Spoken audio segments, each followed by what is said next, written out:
রাতে সবার ঘুমানোর পর এক নারী কান্না করছিল, তার চোখে অশ্রু, কেবল আল্লাহই দেখছেন। সে আল্লাহকে বলল, হে আল্লাহ, আমি খুব পাপী। আল্লাহ বললেন, তোমার কান্না আমার দরজায় পৌঁছে গিয়েছে, তোমার তওবা কবুল করলাম, তুমি জান্নাতের অধিকারী হয়ে গিয়েছো। আল্লাহ কারো অশ্রুকে অবহেলা করে না, রাতের ইবাদত জান্নাতের পথ খুলে দিতে পারে। এক লোক গোপনে এক গরিব লোককে সাহায্য করলো, কারো সামনে নয়। তার মনে একটাই কথা, মানুষ দেখুক আর না দেখুক, তার রব সব দেখছেন, তিনি সব জানেন। রাসূলুল্লাহ সাল্লাল্লাহু আলাইহি ওয়াসাল্লাম বলেন, যে গোপনে সাদকা করে তার হাতকে কিয়ামতের দিন আল্লাহর ছায়াতলে নেওয়া হবে। অবশ্যই লাইক এবং সাবস্ক্রাইব করবেন।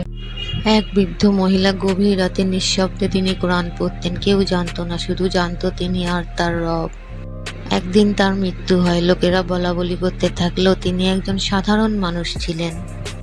কিন্তু আসমানে ঘোষণা হলো, তিনি হচ্ছে জান্নাতের অতিথি, কারণ তিনি কোরআনের সাথেই ছিলেন।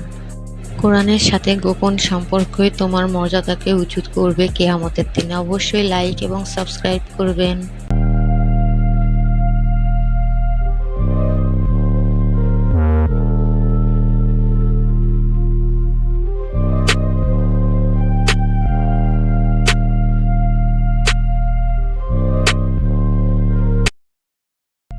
এক ভিখারি তার প্রতিদিনের খাবার থেকে একটু খাবার রেখে দিত তার পাশের লোকটার জন্য। ভিখারিটির মৃত্যু হয়। কেউ একজন বলল, কে এই লোক? তখন একজন পাশ থেকে বলল, ও আল্লাহর জন্য গোপনে মানুষকে খাওয়াতো। গোপন ভালো কাজ কখনো হারায় না। অবশ্যই লাইক এবং সাবস্ক্রাইব করবেন। ছেলে মায়ের ফোন রিসিভ করলো না, মেসেজে বলল পরে কথা বলি। সেদিনই মা চলে গেলেন এবং ছেলের ফোনে মায়ের শেষ মেসেজ, বাবা, সময় মতো নামাজটা পড়িস। সময় থাকতে বাবা মায়ের কথা শুনে চলা উচিত। বাবা মার সঙ্গে কথা। বন্ধু বলল, চলো মসজিদে যাই নামাজের জন্য, কিন্তু আরেক বন্ধু হাসলো এবং বলল, আজকে থাক, আর একদিন যাব।